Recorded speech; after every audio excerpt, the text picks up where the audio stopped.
Un tagad mēs esam nonākuši līdz tam 4. aplim, kuru mums vajadzēs apļot ļoti ātri, un mēs gribam sākt ar vienu pārdomas rosinošu mazu video fragmentu.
Tie viņi ir tie mūsu mazie, kurus mums vajag pamanīt, ieraudzīt un uzķert tik vienā brīdī. Gan tajā pirmajā, kad viņi tikko nāk pasaulē, gan arī visos tajos tālākajos, kad tie pūni, kad tie zilumi, kad tie brāzumi, kad tās spūras. Un te tā tuvējā sabiedrība, tā tuvējā kopiena visvairāk mums var noderēt un visvairāk var līdzēt un būt ātrā palīdzība, kas neļauj lietām aiziet tālāk. Kamēr mēs meklējam prezentāciju, es tātad gribētu vēlreiz pieskarties vienam no mūsu lielajiem balstiem un uzdevumiem šajā iniciatīvā, un tas ir bijis atbalsts bērniem pirmskolas vecumā un ģimenēm. Īpaši uzmanību veltot tiem bērniem, kuri nav konkrētajā pirmskolas izglītības sistēmā, kur vecāki nezin, uz kurieni varētu bērnu aizvest uz kādu attīstošu nodarbību, kur nav iespējas aiziet uz šādu nodarbību, vai vēl jau vairāk, kur vecākiem joprojām liekas, ka ar tiem mazajiem jau neko nevajag darīt, lai viņi ir pie miera un drošībā, un pārējais jau viss notiksies tad vēlāk, kad viņi būs lieli. Mēs izvirzījām kā vienā no komponentiem šo te uzdevumu īpašu uzmanību pievērst tam, lai nepazaudētu nevienu bērnu, ko mēs Latvijā nevaram atļauties un ko patiesībā nekur pasaulē nedrīkst atļauties. Un tādēļ mēs runājam par ģimenēm un bērniem kā šiem te dārgumiem un tām vietējās sabiedrības apdrošināšanas polisēm. Un mudinājām arī jūs ieskatīties, ko jūs vēl variet darīt savā apkaimē, lai palīdzētu bērniem un ģimenēm. Kāpēc? Pavisam īsi. Visa pasaule, zinātnieku līmenī un arī vadošo ekonomistu un arī starptautisko organizāciju līmenī runā par to, ka ieguldījumi pirmskolas vecuma bērnu attīstības veicināšanā ir visizdevīgākais kapitāla ieguldījuma veids. Džeims Hekmans ir saņēmis Nobela prēmiju par to, ka ir izrēķinājis, cik izdevīgi tas ir ikvienai nācijai. Pie mums par to zin maz, un ja zin, tad īpaši nerunā. Mums vesela plejāda zinātnieku, balstoties uz jaunākajām atziņām, saka, ka laiks no bērna dzimšanas līdz formālās izglītības uzsākšanai ir vislabākā iespēja atrast, sastapt vai nepazaudēt tik vienu ģimeni, jo tas ir tas laiks, kad mēs varam visvairāk sekmēt bērna dabisko attīstību, dabiskā potenciāla tālāko izveidi. Un gala beigās bērniem jau nav citas izvēles kā tie mēs, kas esam viņiem līdzās, kuri kaut ko dara vai tieši otrādi nedara. Un tur blakus tā bildīta par to cilvēku smadzeņu attīstību, kad mēs redzam, ka tieši 6 gados tas potenciāls, tas neironu tīkls ir visbiežākais, un vai nu tad mēs tajā sūklītī liekam iekšā un dodam, vai arī lietas notiek savādāk. Mūsu mīļotajiem projektu īstenotājiem bija vēl viena iespēja šī te atbalsta sniegšana mazajiem bērniem un ģimenēm, un mēs lūdzām jūs domāt par to, kādas inovatīvas darbības jūs varētu piedāvāt, īpašu uzmanību, kā jau es teicu, pievēršot tiem bērniem, kuri nav dārziņā un nav arī rindā. Un šī pelēkā zona patiesībā mani gadiem biedē visvairāk. Ja lielajās pilsētās par to vēl runā, tad aizbraucot uz novadiem un jautājot, kā jums ar pirmskolas izglītības iestādēm, tad lepnā atbilde mums rindā neviens nav, diemžēl nav sarunas beigas. Jo uz nākošo jautājumu, kas ir ar tiem bērniem, kuri nav dārziņā un nav rindā, bieži vien atbildes līdz galam nav, vai arī tas risinājums ir nepilnīgs. Tādēļ tas bija mūsu īpašās uzmanības lokā, un mēs samērā skaidri pateicām, ka tā kā tā naudiņa nebūs liela un tā kā tas atbalsts nebūs ilgs, tad nav vērts darīt kaut ko tādu salūtam līdzīgu, košu dārgu un uz īsu brīdi. Mēs mudinājām jūs domāt uz ilglaicīgiem risinājumiem ar efektīvām izmaksām. Kā ar mazu naudiņu var izdarīt daudz, un ar domu par to, kurš un kā to pārņems un kurš par to rūpēsies tālāk. Un tā nu radās šī mūsu iniciatīva, kur mums arī bija 17 projekti, gluži tāpatās kā uzņēmējdarbības sadaļā. Un šodien es esmu aicinājusi man palīgā stāstīt par šo sadaļu 3 vēstnešus, 3 vēstniekus. Un tie ir Dzintra Auzāne no Valkas novada, Edīte Grudela no Murmastienes pamatskolas un Anda Lejniece kopā ar Revitu Kraukli, kura nav ar mums klātienē, no Puzes pamatskolas. Skatījums katrai savs, no novada līdz konkrētām rīcībām, bet tieši tādēļ tas arī varētu dažādi uzrunāt šeit klātesošo auditoriju, jo jums jau arī katram ir sava atbildības loma, katram savs pienākumu portfelīts un katram savi argumenti var šķist visvērtīgākie. Nu ko, sāksim ar Dzintru.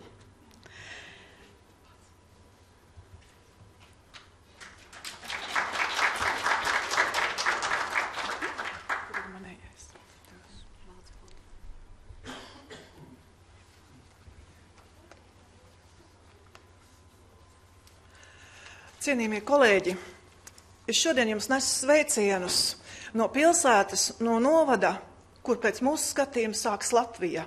Mums vairs nav kur atkāpties, aiz mums ir robeža.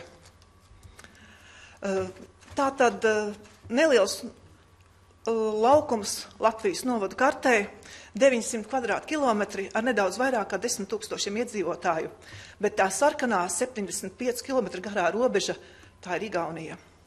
Mūsu novadu 62% teritorijas aizņem meži, bet šo mežu ielokā, gan Gaujuslīčos, gan pie citiem ezeriem upēm dzīvo ģimenes ar bērniem, dzīvo cilvēki, dzīvo no senčiem mantotās senās viensātās, dzīvo ciematos. Un mūsu novadā mēs domājam par katru cilvēku. Un projektā kopumā, visā lielajā projektā, mēs iesaistījāmies ar 4 pagastu lauku skolām.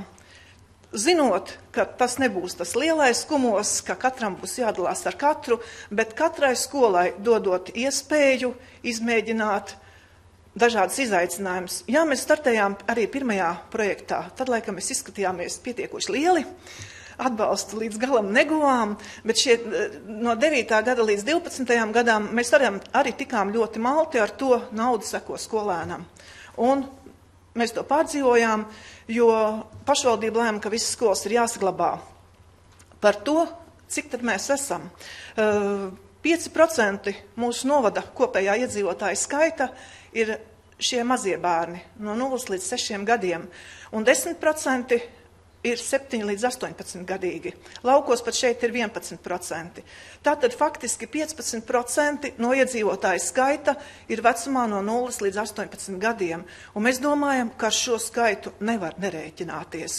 Un tāpēc mēs arī likām šo te nosaukumu, ka šodienas bērns, šodienas skolēns ir nākotnes vecāks.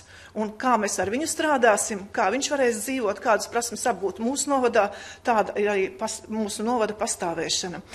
Vēl varbūt tāda statistika no mūsu novada, tātad Valkas pilsētā dzīvo 57% no novada iedzīvotājiem, ir liels pagasts apkārt Valkai, lauku teritorija 43%, bet šie 4 pagasti, kuros ir 4 mazās lauku skolas, sastāda 28% no novada iedzīvotāju skaita. Arī tas ir skaitlis, ar ko nevar nerēķināties. Un pēc man zināmās statistikas apmēram arī šāds procents ir mazo lauku skolu visā Latvijā.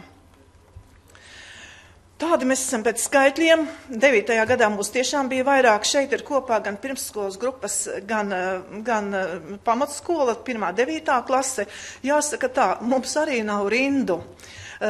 Bet pirmskolas bērnu skaits ir ļoti atšķirīgs. Šeit ir lauku skolas, arī pilsēta pieskaitot klāt. Mums vidēji 58% šo te pirmskolas vecuma bērni ir pirmskolas iestādēs. 2 lauku skolās, tās, kurām te lielāki stabiņi, ir pāri pa 70% bērnu no pagasta teritorijas pirmskolas iestādēs. Tātad, kāpēc skolas laukos, kāpēc tuvāk dzīvesvietai, par to šodien daudz ir runāts. Mēs iesaistoties projektā ar visām 4 skolām kopumā. Šis ir lielais projekta mērķis. Mūsu mērķis bija, tā teikt, iedrošināt, pacelt galvu, mēģināt piedalīties, mācīties citu pieredzi. Un paldies tiem kolēģiem, kas bija projektā no iepriekšējiem gadiem, mūsējie tiešām esam mācījušies. Mēs izmantojām visas iespējas. Visās šajās 3 komponentēs, kādu no mūsu novada skolām piedalījās, faktiski piedalījās 3 skolas. Jā, vienai neizdevās piedalīties. Tā, un kā redzam, mēs piedalījāmies arī šajā, un mūsu tas apakšmērķis bija šī bērnu ģimenes vecāku sadarbība. Ne tik daudz nodarbību vadītāji, skolotāji, kā atradām vecākus, vecvecākus, pagastu iedzīvotājus, dažādu prasmu apguvējus, tie, kas nāca mācīt bērnus, jo mūsu tas darbības lauks bija dažādas radošās darbnīcas, nodarbības, saistītas ar latvisko dzīves ziņu, ar latviešu gadsimtu tradīcijām. Nu, kā redzam, strādā bērni, strādā vecāki, strādā vecvecāki, kurā brīdī bērni māca vecākus, kad vecāki māca bērnus. Un visās skolās šīs radošās darbnīcas ir notikušas, un visur uzmanības centrā tomēr ir paši bērni, kas ļoti priecājas uzzinot to, ko dara viņu vecāki, ko pieprot kaimiņu tante, ko varbūt vecmāmiņa nodod. Ir iepazītas gan maizes cepējas, gan kūku cepējas, gan koka darba meistari un dažādas citas lietas. Esam krāsojuši arī sporta laukumus, strādājuši radošajās darbnīcās, kopā visa ģimene,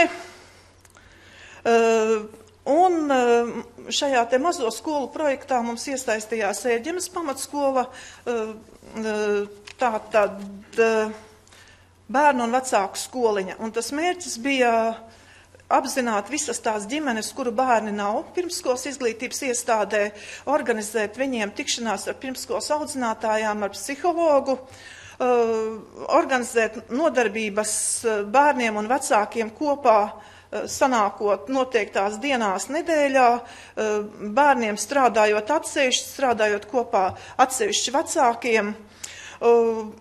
Un es domāju, ka ērģemiešu šis paveiktais laikam ir apliecinājums tam, ka šogad augustā tieši pusotgadīgo, 2gadīgo bērnu pieplūdums bija tik liels pirmskolas grupā, ka augusta novada domas sēdē steidzīgi tika prasīts štati jaunas grupas atvēršanai, jo tagad vecumā no 1,5 līdz 4 gadiem ir 20 bērni grupā un viens audzinātājs ar audzinātāju palīgu nevar tikt ar to galā. Tālāk ir plānos, ka šīs te vecāku skoliņas nodarbības pieredze tik nodota arī pārējām novada pagastu skolām. Un vēl kas ir pluss tam, ka tas mūsu mērķis piedaloties visām novada skoliņām projektā bija saredzēta iespējas meklēt jaunus projektus, un tā šie paši ērģemieši startēja labo darbu projektā ar šo projektu Mazie ērģemiešu sportu un arī guva atbalstu inventāru iegādēji un laukumu labiekārtošanai pie pirmskolas grupām šajā te projektā. Tātad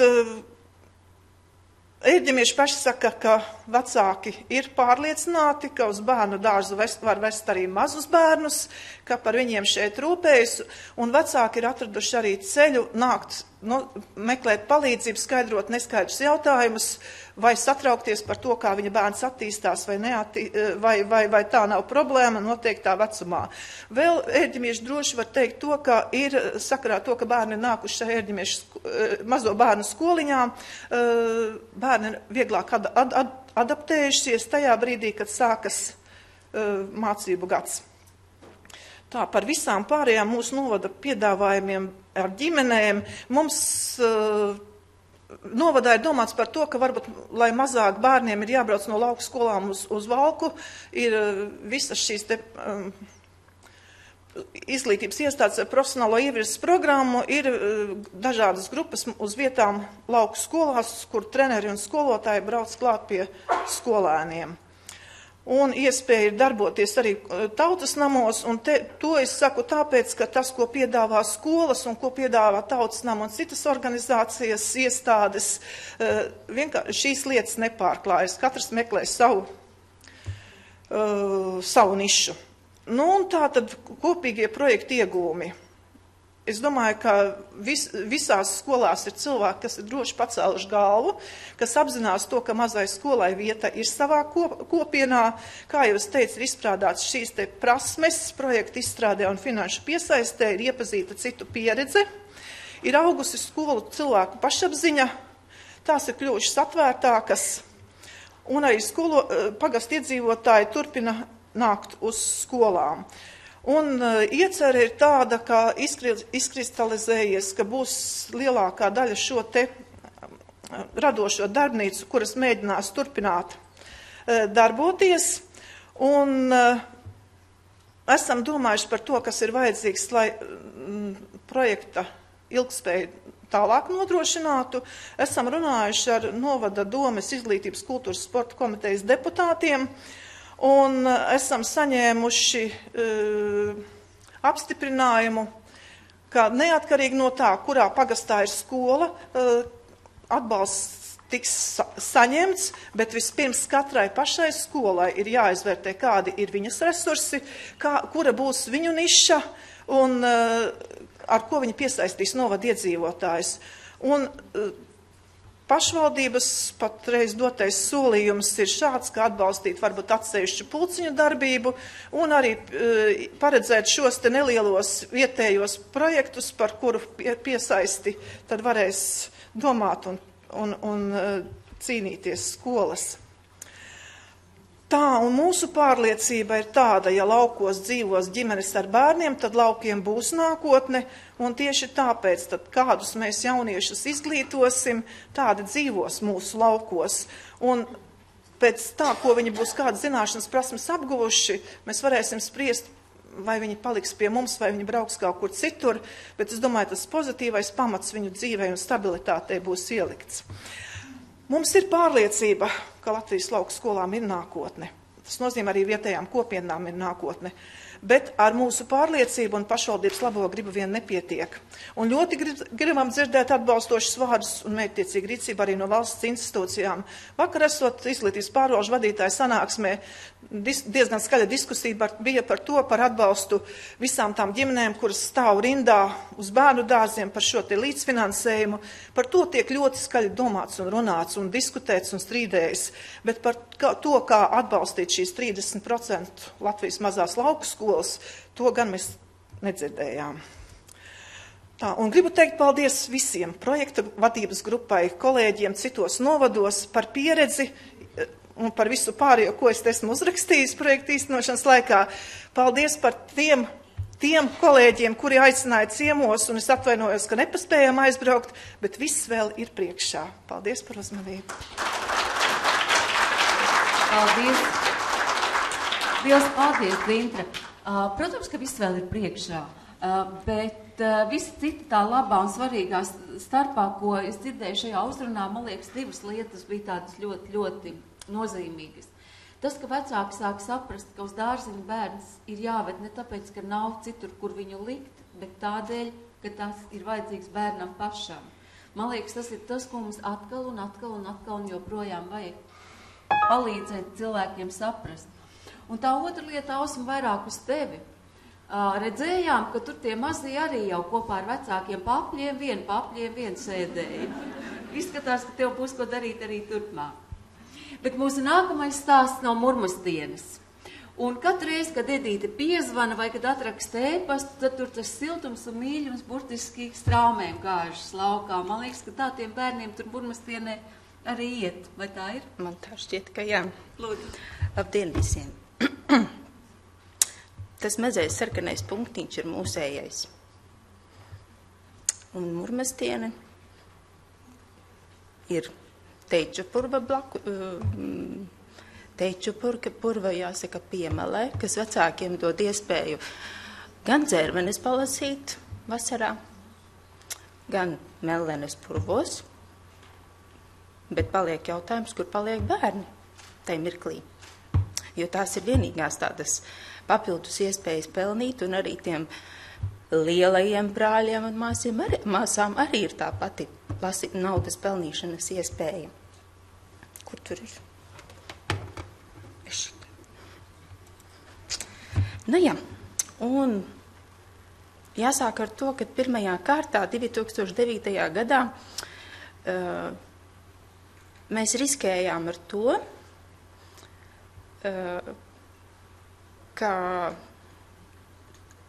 uzdrošinājāmies, centāmies arī vecākus iedrošināt uz to, ka mēs spējam skolā pieskatīt, es gribu uzsvērt, 3 un 4 gadus vecus bērnus, jo viņi brauca uz blakus pagasta bērnu dārzu, un tas apdraudēja tālāk skolas izglītošanās iespējas bērniem, jo vecāki pa to laiku jau bija arī tās darba iespējas citur atradušas.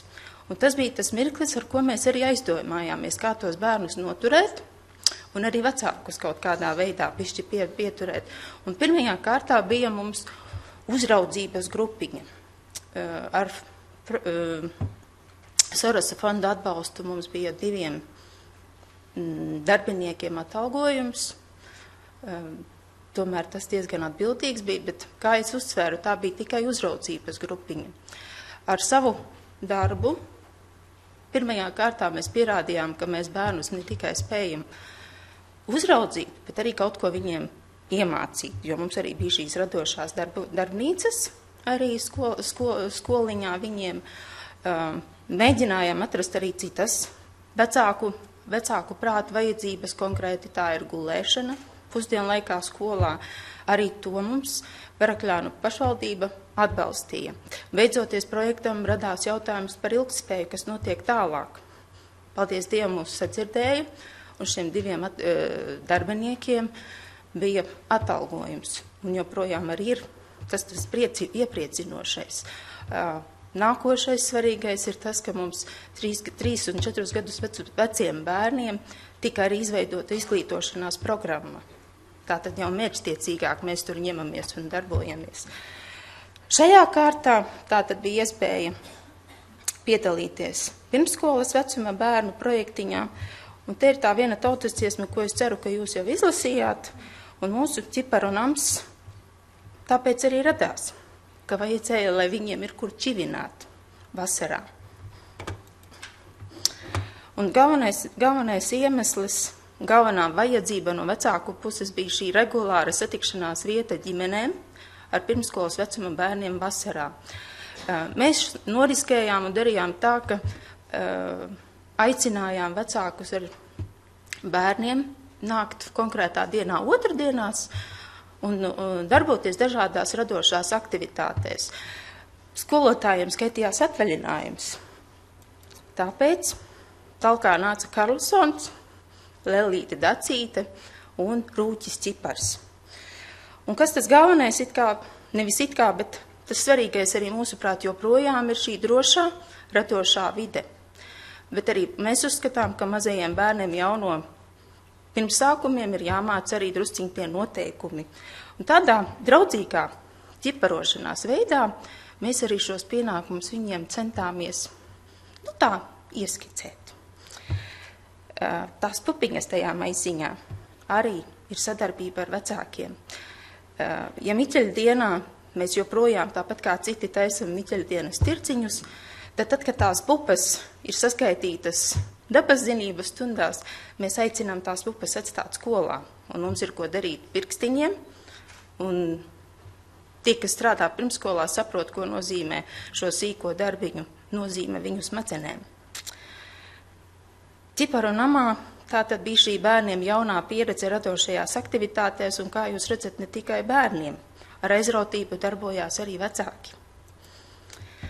Svarīgākā lieta mazajam bērnam ir vienmēr kaut ko paņemt līdzi.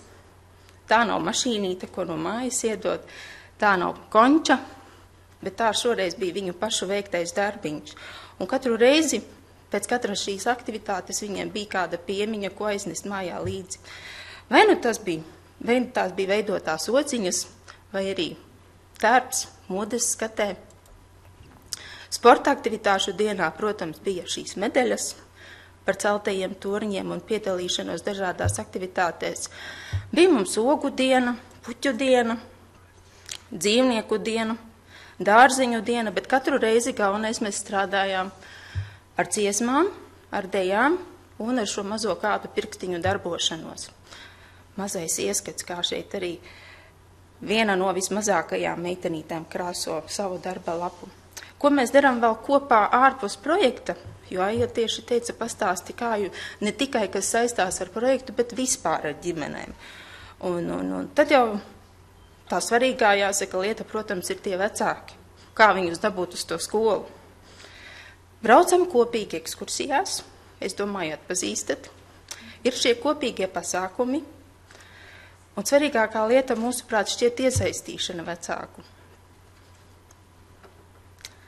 Lielā projekta ietvaros mēs strādājām ar tautas tērpa elementu papildinājumu, un arī mazo bērnu vecāki atbalstīja mūsu šīs lietas. Ar šīm pašām vilnas dzijām taisījām jostiņas tautas tērpiem, ar kuriem bērni brauca tālāk uz novada, starpnovadu dažādiem sadaļņiem. Ar dažiem tikāmies Madonā, ar dažiem tikāmies Krāslavā.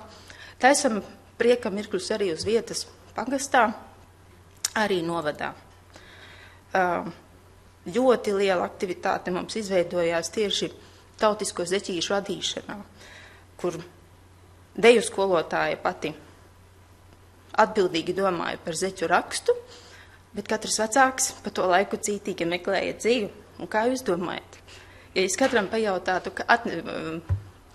nopirkt zaļas krāsas dzīvu, ja mēs viņus tos kamoliņus atnestu, viņi taču nebūtu vienādi, vai ne? Mums ar tā sanāca. Taututējās tas it kā ir jauki raibi, bet tai pašā laikā gribas, lai tas tautas tērps ir saskanīgs. Un mums tā deju skolotāja ir tāda, kura cenšas par to saskaņošanu domāt. Bet darbiņš it kā bija atbildīgs, arī bija grūts, bet rezultāts ir redzams. Prieks bija visiem. Un joprojām ir. Ļoti nozīmīga lieta, manuprāt, šķiet ir sadarbība ar vietējiem uzņēmējiem. Nevis vislabāk, ir labi, ja tie ir vecāki, bet vēl labāk, ja tie nav vecāki, un tāpat viņi atbalsta. Šeit mēs it kā gan ģimenes lokā, gan arī uzņēmēju ziņā ciemojamies tieši saistībā ar izglītības programmā tēmu piens, bet apstājamies pie tā pētīgā jautājuma, kur tad tas piens paliek. Veikalā viņš ir, bet kā tad viņš nonāk tai uz upas šķīvi. Un tad mēs devāmies uz fermu blakus, kur to visu noskaidrojām, kā tālāk. Mūsu bagātība ir arī vecmāmiņas, un vienā no lekcijām Rīgas semināros saistībā ar izglītības jautājumiem tieši bija tā, ka atcerieties, ka vecākiem laika nav, un visvairāk laika ir vecvecākiem ar bērniem parunāt. Un tad, kad vecmāmiņa aiziet pensijā, šoreiz angļu valodas skolotāja, mums tā radās doma viņu likt pie darba mazbērna sakarā. Un ja tas ir mazbērns, tad tā atbildība ir vēl lielāka. Un tas nav cirks, bet tā ir angļu valodas skaitīšanas stunda. Es riskēju un tā viltīgi mēģinu vecākiem strādāt arī radošos darbiņus. Šogad bija Latvijai 95 gadi. Aicinājums bija radoši kopā ar bērnu veidot šīs Latvijas kartes ar vadmotīvu tautas dziesmu. To tautas dziesmu, kas bija pirmajā slaidā, es nezināju. To atnesa uz skolu šīs te saulēnās kartes vecāku ģimene. Tas mani priecēja. Pateicībā par to arī skolā, protams, mēs atpakaļ radoši strādājām un taisījām vecākiem šos skaistos pušķīšus. Svarīgais ir arī atbalsts vecākiem izglītošanās jomā. Murmastienē ir tāda, es nezinu, cikls varētu teikt, vecāku mazā universitāte, kad katru gadu iespēju robežās mēs meklējam tādus izglītojošas tēmas, kas interesē mūsu vecākiem, un arī iepriecina tas, ka viņiem tiešām šīs tēmas interesē, ka viņi ieklausās, un patīkami ir saņemt pēc tam novērtējumu, ka viņš saka, cik labi, ka es atnācu, es to nezināju, turpmāk ievērošu. Vēl jaukākais teikums bija tas, ka centīšos ievērot, cik jau nu tas ir manos spēkos, ar to pietiek. Šeit mums ir tikšanās kaut vai ar psiholoģi. Lielā projekta ietveros mēs mēģinām ļoti nozīmīgi, mums ir šīs logopēda nodarbības, tieši ne tikai pirmskolas vecuma bērniem, bet arī sākumskolas vecuma bērniem. Es domāju, jūs visi zināt, cik grūti to logopētu mazajā lauku skolā dabūt. Mēs tieši uz to arī strādājam, kad pastrādā logopēda skolā ar viņiem. Mūsuprāt, aktuālā tēma ir arī uzturs bērniem. Arī šī lekcija ļoti patika. Ar bērniem dodamies arī ne tikai pie uzņēmējiem, ne tikai uz koncertiem, ne tikai ekskursijās, bet dodamies arī uz pansionātiem. Un ļoti atbildīgs tāds mirklis, risks gan man, gan arī citiem, ciemojāmies pansionātā, jo kas to zina, kā mazais bērns to uztvers. Bet beidzās ļoti labi, un bērniem bija par to prieks. Arī mums par to. Lielāko bērnu darbi, ja jāpastāsta, mūsu ideja bija sagādāt prieku tiem, kas tā biežāk iegriežas feldšerpunktā vietējā. Un tad mēs izdomājam, ka nevis taisīsim, bērni sazīmēs šos radošos darbiņus un veidos izstādīti. Jo iegriežas vecmāmiņas, tie, kuriem vairāk tās vajadzības feldšerpunktā, un tad tā doma par to savu slimību aizplēna kaut kur citur, un var apskatīties, kur tas mans kaimiņu puika vai mans mazbērns, ko ir sazīmējis un cik viņam skaisti sanācis. Šeit ir, ko man atpakaļ dabūt? Tur viens mazs mirklis. Jā. Mazs ieskats, tiešām mazs ieskats. Es tik nezinu, kā dabūt. Video, visu beidzu. Visu.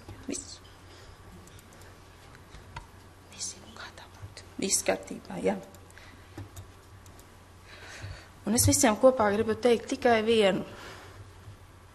Rainis ir teicis, pastāvēs, kas pārmainīsies, vai ne? Bet Rainis saka arī vēl kaut ko citu. 100 jaunu domu dot viens mirklis, visu dzīvi ietvert spēj viens mirklis. 1000 mirkļu ir katrā dienā.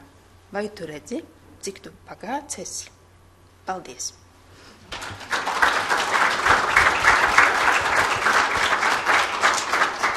Liels paldies, Lidija. Mēs redzam, ka dažiem jau laikam, diemžēl, ir jādodas uz transportiem, bet mums to mazliet jāsaņems. Anda mums ir atvedusi no Puzas sveicienu, kas ir ierakstīts, un es palūkšu Andai pašai to pieteikt, bet kamēr tu nāc, es teikšu tā. Vienu reizi, kad biju Puzē, Anda priecīgi saka, pārcēlās pie mums jauna ģimene, viņiem ir 2 bērni. Klausamies.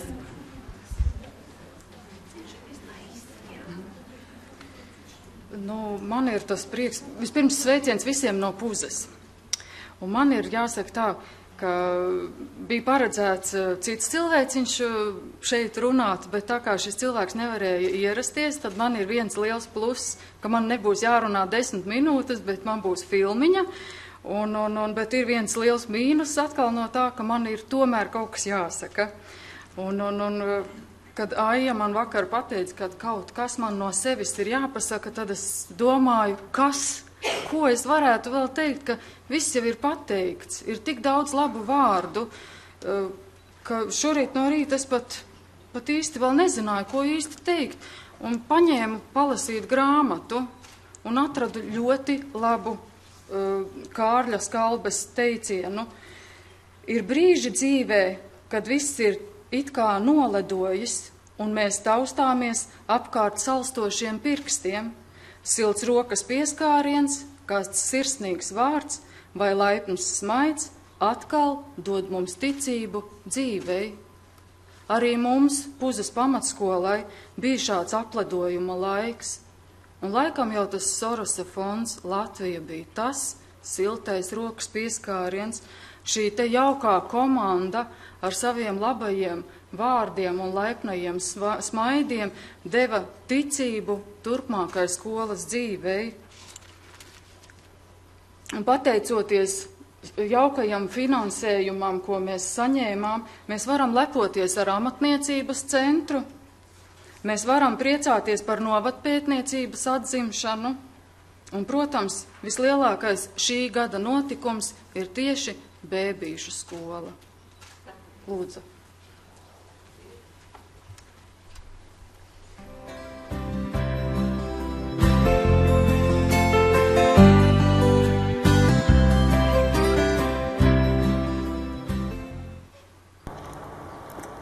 Labdien, pārmaiņu, iespēju devēji un to realizētāji!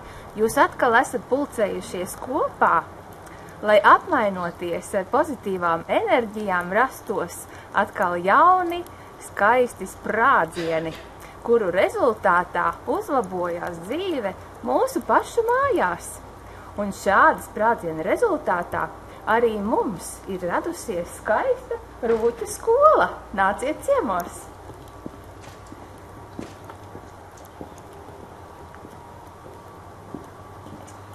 Mums ir palaimējies, ka zem viena jumta atrodas pagasta ēka, atrodas invalīdu biedrība, sabiedriskā organizācija Niedre, bērndārs Rūķīts un nu jau arī mūsu mazo Rūķu skola. Nāciet ciemos!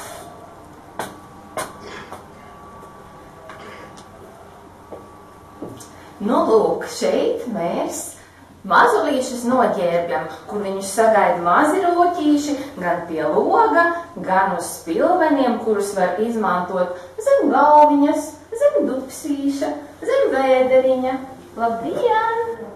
Čau! Labdien! Mums ir pieraksta, Laura ir, Līva arī ir atnākusi. Jā. Arī ir pieraksta, šeit es arī. Un tad mums ir jāpieraksta. Jā, un arī vēderiņš. Nu, kā tad saules? Saules. Saules un uz nāčko. Nāčko, jā. Saule, laborītu, šalko vējš, laborītu, šodien sāka zaķītis. Labrīt, Emīl, man ir garas ausis. Tev jaunas brilles. Sveiks. Prieks tevi redzēt, te bija pazudis 2 nedēļas. Jā, kam vēl vajag karoti? Emīlam, kam vēl vajag karoti? Vēl vajag karotes. Piedāsim tādu dziesmu.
Paldies, mīļīši! Šodien jūs bijāt daudz.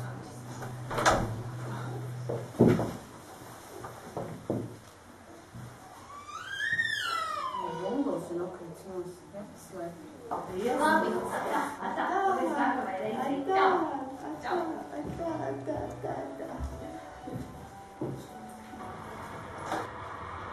Nu, lūk, tā mūsu Mazo Rūķu skoliņas diena ir galā, un varam slēgt durvis ciet līdz nākamajai reizei. Un ja jūs kādu iedvesmu sev guvāt, tad mēs tikai esam ļoti, ļoti priecīgi, jo tas vecākiem ir ļoti vajadzīgs. Tas atspoguļojas ne tikai mūsu, kā apmeklē mūsu skoliņu, bet arī, kas ir rakstīts vecākām saucības.